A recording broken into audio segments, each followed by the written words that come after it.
Hello friends, and welcome back to Riffin Yoga. So instead of going for another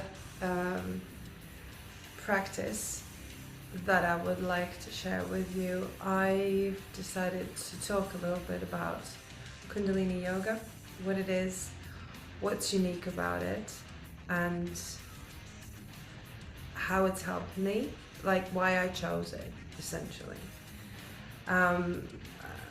So, first thing that you probably will read or hear when you listen about, or when you read up about Kundalini Yoga, is that this is yoga of awareness.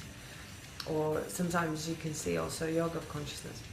So what that means, in reality, what that means is that this is yoga that is, it's about you developing a connection with yourself. So it's you working on yourself, building your awareness, your nervous system, your resilience. So it is about you coming in contact with yourself. That's as much as the consciousness and awareness. Now, the focus of this yoga is really a circulation, like we're working with, not with stillness, not with going away from somewhere, not with drowsing off somewhere, but we're really working with the circulation of energy, of breath, of blood, of lymph, of consciousness, of awareness. So it's about making sure that nothing gets stuck and we're fully present in where we are. That's that's the whole practice of it. Now, I do want to address very shortly also about this Kundalini rising thing. Now, what I'm sharing with you today is not about some kind of Instagram fluff or some mystical thing. This is about a really solid and grounding practice that gives you authority over the things that you do and control of yourself. So this is what it's given me, but generally speaking, this is what it is. So kind of the opposite of what you see all over the internet. You see these Kundalini rising videos, got nothing to do with Kundalini Yoga, everything to do with some other practices that are not being practiced in Kundalini Yoga. And by saying that, what we see on those videos, what is the bad rep that Kundalini Yoga is getting, is because what comes through is this unsanctioned, really wild, some kind of process that happens with energy in somebody's body that really messes them up physically, mentally, emotionally, spiritually, really messes a person up. And that has got nothing to do with this practice. Kundalini Yoga practice is the opposite of that. So what we do here is, we, like probably most of us, believe that we have an energy inside, right? What do we call this energy? It doesn't matter, chi, life force, Kundalini, whatever it is, we have this energy inside of us. And this energy can be let loose, and then we'll lose our way and whatever, things happen.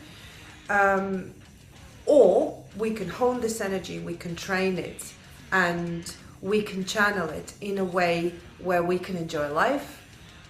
We can reap the benefits of it. We become in control of ourselves and our lives. And that's what Kundalini Yoga is about. Impulsive or whatever Kundalini rising thing happens that messes people up has got nothing to do with this. So how do we do that? So the way we do that is in a very, very firm container. It's always the same, or most of the times it's the same. So we tune in. It's a little bit like we say a little mantra We repeat it 3 times, and essentially what we're saying is I plug into the universe, I bow to the divine, to the absolute, and then I bow to the teacher inside of me. So this is that, you know, it's like plugging your amp into a cosmic socket, if you like. So that's what it is, that tuning in. It's not a prayer, it's just aligning yourself with that absolute energy that's around us.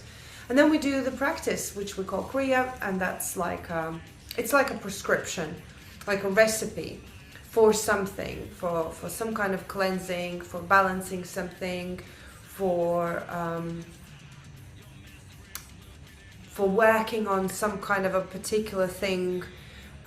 So every single kriya has got a very specific purpose. Boost energy, balance mind, balance emotions, work on intuition, work on prosperity, you know, lots of different things that we can do with it. So every kriya has that. And they're set. We don't come up with them. We already have a manual with loads of them. Kriya itself includes movement, breath work, different types of breath. All of them have got particular purposes. Very often chanting, internal or external, and hand movements and combinations that we call mudras. If you've done yoga, most of yogas will have some kind of mudras. So that's the practice, and then we go into relaxation, which is not drifting off, it's not falling asleep.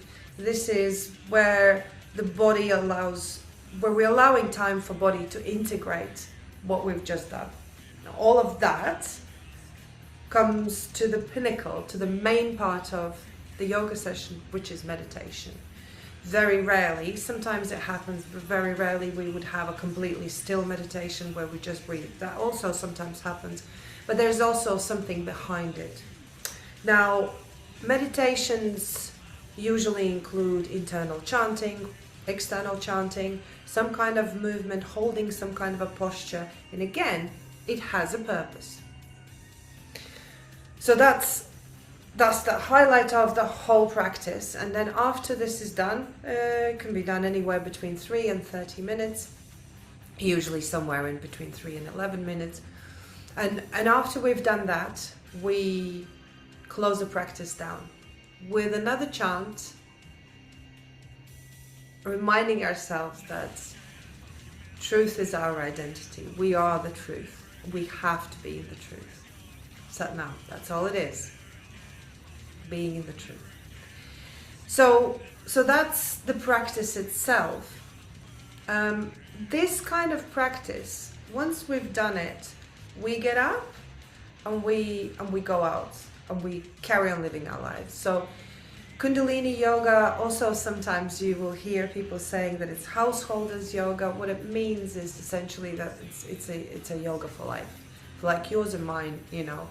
We do things, we've got jobs, we've got bills, we've got partners, we've got arguments, stresses, kids, dogs, you know, whatever. All of that is our practice. So that all of that allows us to experience a spiritual journey. So this is not about, Kundalini Yoga is definitely not about going somewhere in the mountains or in the caves and waiting for that perfect sunrise and then we do some kind of big thing. No, it's about your everyday practice, you turning up for yourself and you being yourself and you living your life and you living yoga through your life. There's no explosions, there's no big fuff going on. This is you on a daily basis, being just you, living your life, and optimizing this experience, optimizing this life yourself by doing this type of practice. And that's a really, really important difference. We're not reaching for some kind of perfect posture or some kind of, you know, tying myself up in the knot or any of that stuff. Absolutely not. It's great that we have physical practice, and I appreciate that. I am a very physical person, so this is important for me. But it's important that this is my practice, my personal practice, and my ability to do the postures is within me. There is no particular perfection. There are ways that these postures work better. We can achieve them better, and that's what teachers usually tell us, how to get into a posture the easier or the most ecological way. And this is also very important. This is an ecological and friendly, kind practice to ourselves. Challenging, yes, and you'll shake and you'll go through lots of emotions and you'll be challenged in many ways. But at the end of the day, it is a practice for you and your life. Now, I'm not going to start saying that you can do it in your jeans.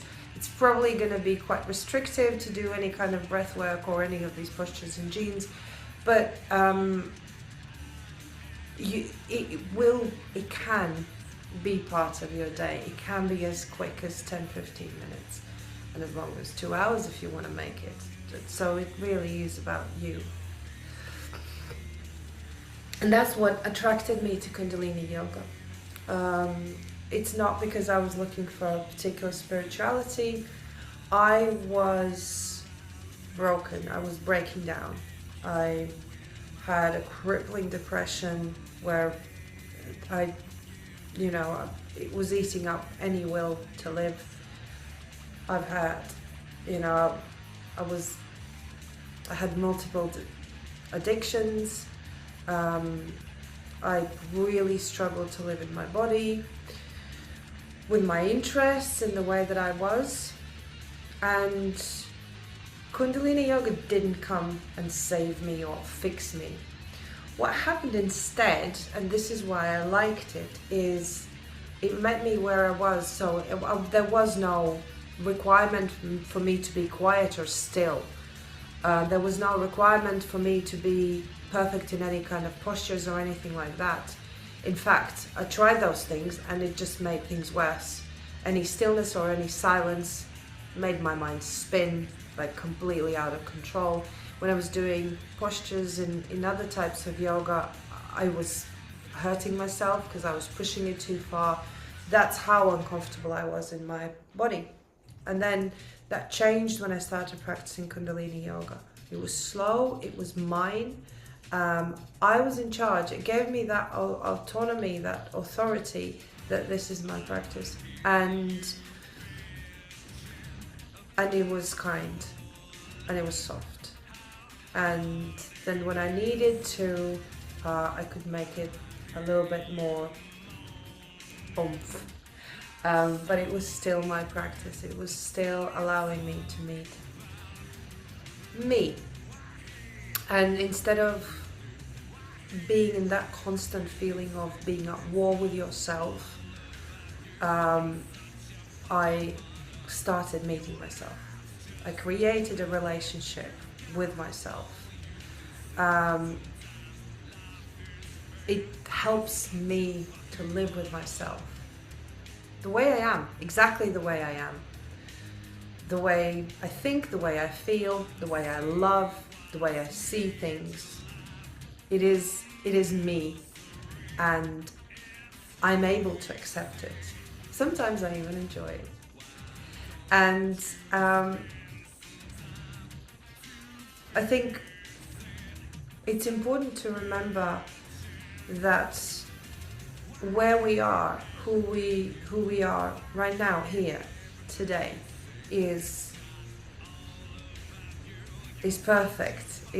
It's where we need to be. We're already there. We don't need to get anywhere. We're already there. And every time I'm on the mat and every time I'm doing a practice, I know I am here. And it is my presence and it is my reality right there. So that's why, and that's how Kundalini Yoga saved my life. Now, this is also the main reason why I'm here. This is my mission here. or this is what I'm trying to achieve with this channel. I'm not here to teach you how to live. I'm not even here to teach you yoga. I am here to share my journey of accepting myself, and I'm hoping that will help you to do that same thing for yourself. Yeah, so I practice with metal music. Music is energy the same way as Kundalini is energy, right? And that speaks to me, that amplifies, and that allows me to integrate the practice into my life. That gives me the beat that I live to. And whilst I love gong and I love mantra music, I absolutely do, and there's a time and a place for it for me as well.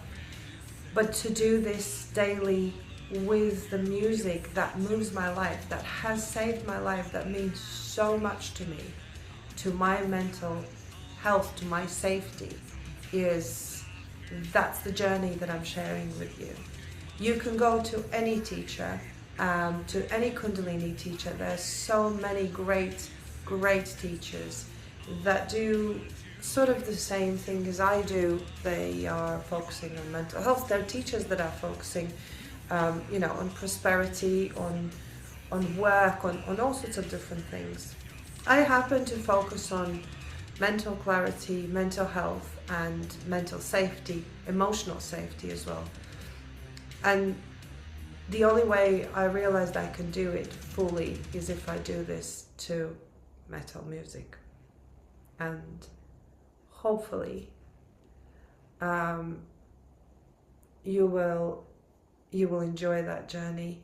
You will enjoy me sharing that journey, and hopefully you will join that journey as well. So this is about kindness to yourself, kindness to people around you, respect to people around you, kindness to planet, to respect to the planet. You don't have to get anywhere. You're already there. So breathe, meet yourself, say hello to yourself, keep riffing. And that is the real yoga. As far as I'm concerned, that's the real yoga. So hopefully that helps you in understanding where I'm coming from, and if you had any questions about Kundalini Yoga, hopefully they were answered. But if you have any further questions, drop me a line, let me know what they are. I'll do my best to answer them. I don't know all the answers, I don't even know a fraction of the answers, but I for sure will make the best effort that I can to find these answers and to share them with you. Satnam, thank you so much.